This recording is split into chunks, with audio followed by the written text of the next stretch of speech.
Hi, this is Bee from Sorcery Soap, and today we're gonna make little bats. These little bats. I've made a bunch of them, but I think I've built on them a bit so that they're a little bit better. So I've broken them down to components so you can see how that works and how we make them, and then I'll break it down a little bit further. So, okay, let's see. Can you see that guy? Yeah, okay, great. So this is iris purple, I think, in case I need more. So obviously I've already rolled this out. And this is going to be the back, so let me move him out of the way. The wings. Okay, so we're done with that guy. And then so you have a visual of what this is going to look like. So these are going to be his wings, and so when you wrap him up, you got to be able to leave his face so that you could see his face a bit. So we're going to do like that, and see where this little, whoops, sorry, there you go, right, that part and that part. So right here and right here is where we're going to cut, and they just overlay like that, like that. Okay, so then this is the shape. Okay, and we'll put a little bit of water here, but we're going to need more stuff, more soap on there to get those to stick. So let's set him aside for a second. Now I'm going to show you how to make this guy. Let me see, this guy there. Okay.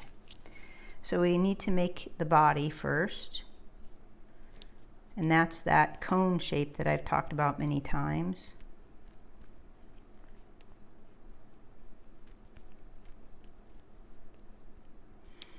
So I know it's easy to get stuck on things and to think it's not, whatever you're making isn't good enough. So here's my suggestion.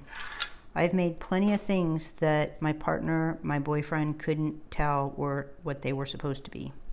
And instead of getting frustrated about it, I just realized that he loved me, and if he couldn't tell, he could practically read my mind. If he couldn't tell, that means other people weren't going to be able to tell.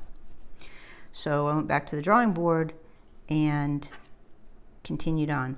So I'm going to cut this in an angle here because I want this piece here to be able to hook his head on. And so here, let me get this. So you can see, there we go. Okay. So I use that as a good rule of thumb, that I want to tell the story as clearly as possible, and if I'm not telling the story, then I just need to go back to the drawing board just a little bit more. And why not? I mean, I want it to be a good story. So when I was in construction, a lot of, okay, so I want you to see, because I'll start telling a story and then I won't tell you, I won't teach, because I kind of sort of get lost. So I just rolled this out. Again, we're doing that cone shape, but this is sort of a long nose. And you know, bats, there's a lot of variety of bats. This is just happens to be the one that I found the most adorable, by the way. So, and his face changes a little bit. So there we go. Anyway, so I was in construction, people would want change orders, like especially first time homeowner builders or homeowners that had a general contractor, and change order was a percentage on top of the contract. And so many people would get mad about this. I'm like, why do you get mad? Who cares how many times they change their mind? They have to pay for that. So the contract's already been written, you're halfway through the job, and then they decide, oh, I want a light there. Why would you be mad at that? Why? So if I, in the same sense, if somebody says, I show them something, and I've got my feelings hurt, I've like been frustrated. The first pine cones I ever made, somebody said they look like brown carrots. Now, I knew this person, I knew they're taking a jab at me, but that didn't matter because what they said was true. So I went back to the drawing board, and then I came up with an idea and a process how to make pine cones. Now there's a video up if you want to see how to make pine cones. So I used it to my benefit, and I don't care. If somebody wants to try and keep me from doing what I want to do, that's their business, even if I can see it. So anyway, so let's see. Is his head looks good, don't you think? It could be a little bigger, but I'm going to leave it right now. Okay.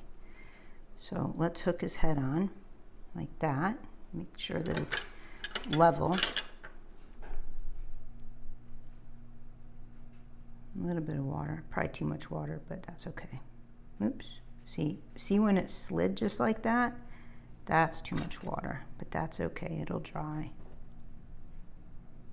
We just want, see, that's just the right amount of water where it's a little bit moist and it kind of smears like that. That's just the right amount. Okay. And now his eyes got a little wonky, so I need to fix his eyes again.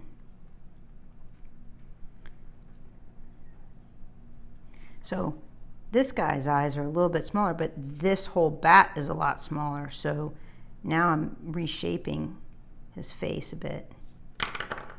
So, okay, so let's let him set for a minute and we'll go to the wings. Now, I have an extruder loaded with the same color soap dough that I'm using, this iris.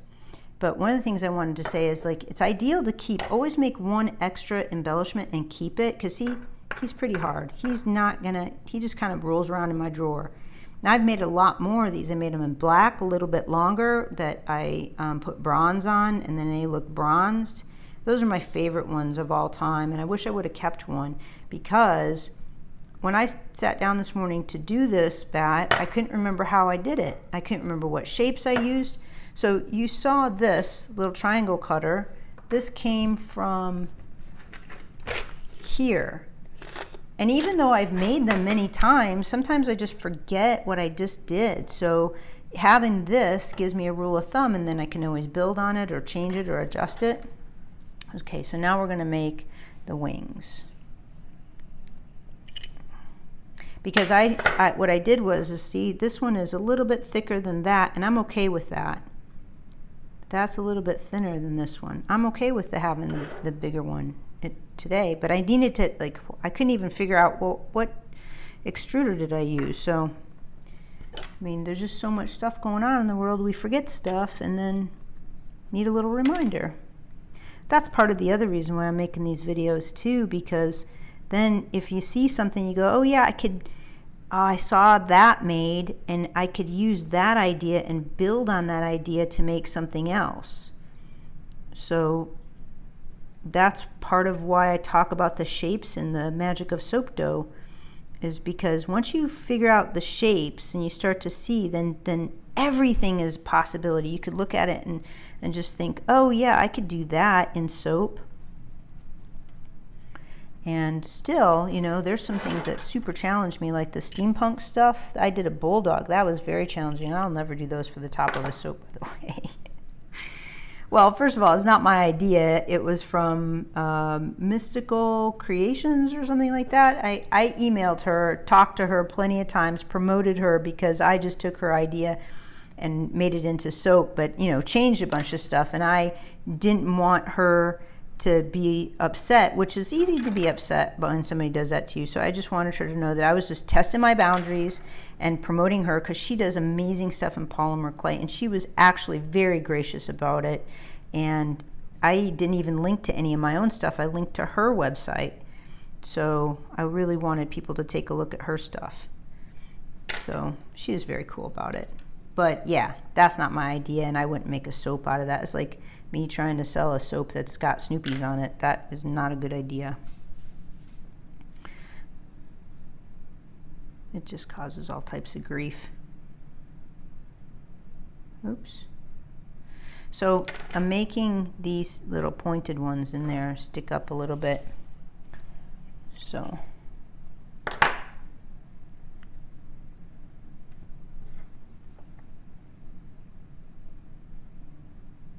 and it's hard because there's so many cool ideas out there that we could be inspired by and do fan stuff. I think that's something different, like doing if you do a fan art, you know, and I know people sell that stuff. I don't know how to think or feel about that, honestly. I just like, Just try to steer clear of it and make my own stuff, you know. Okay, so there you go. There's the wings, and they're a little bit wet, but that's okay. I think this will work. We'll put his ears on. Oh, gotta put his ears on. Okay, so there's a cutter that I use. Here, hang on, let me grab it.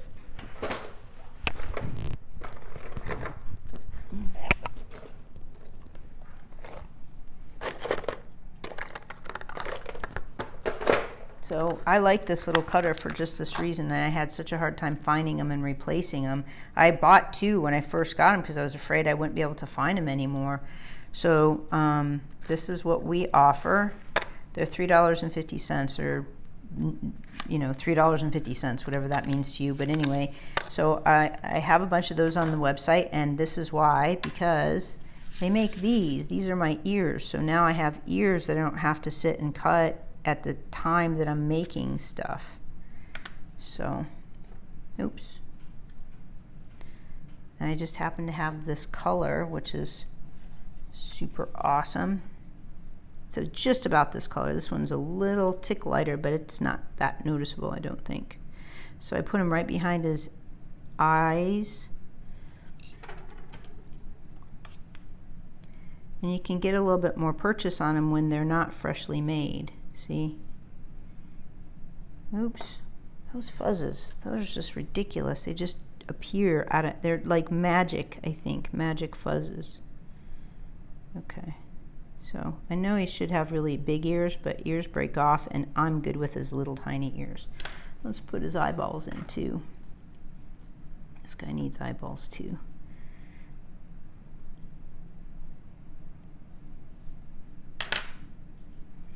So the thing about eyeballs that I noticed, see how it just bounced? I like to make them a little bit ahead of time. Not a lot, but just a little bit ahead of time. I do sometimes will sit. They're the most tedious thing I do is making eyeballs. So sometimes I'll just make a whole bunch of them and put them in a cup. Like here's a couple of random things, but then they get like, I have to wash them off and whatnot. It's not that big of a deal, but sometimes there's a shape, one particular eye shape that I'm struggling with, and then keeps me moving forward, and I don't have to go, oh, the eyes today are terrible. I don't want to have one of my little creatures have terrible eyes. There. See, his face is a little bit different. His face is a little fatter. I think I prefer that face. But anyway, so now let's wrap him up in his, this is just water for, if most of you know this already. So, but just in case we have new people that come back and watch. Okay. So there. Yeah, I like this size a lot better. And these are a little bit soft. So you have to do it all at one time. You can't let these sit because they'll crack. And that's, see, this guy I learned a lot from, but I do like it on the side like that. That's so much nicer. So if you can see this has a little bit of red. This is Heartbreaker, I think, mica. And I thought maybe it would look like it is blushed or something. And it's okay. But I think what I'm going to do is dust this with purple, maybe a purple vibrance or something, so that the light comes through. But see, that's opposite. What I probably, I don't know, we'll see what it looks like. But what I was going to say, what I probably should have done is make it in dark purple and dust with light, but then the light doesn't always come through. So we'll see what it looks like with the dark, and I'll report back to you about that. But anyway, there's your little bat. He makes me very happy. These are like my all-time favorite little things to make. Well, that's not entirely true. Let me rephrase that. Certain times, these are my all-time favorites, because sometimes I'm just not even interested in making the bats. I don't know why. So this one's been sitting here for about an hour. Let me see if I can wrap it and if I can keep it from cracking, just as an experiment.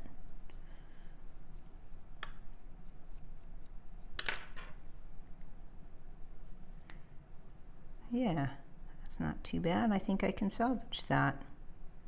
Oop, that popped off. I could fix that. Yeah, and that cracked. So that was sitting for an hour, but I still might be able to salvage it and keep it for myself. See, I can see a little bit of...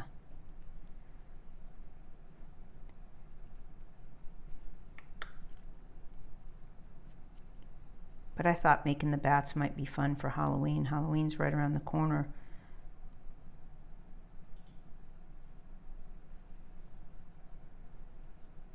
There, a little snugged up bat. Yeah, I'll keep that guy. Because I can practice with my micas on him. So I hope that helps. Leave a comment below or let me know what you think. And I'm super appreciative. Anyway, thanks for everything. And I look forward to hearing your comments. Okay, bye.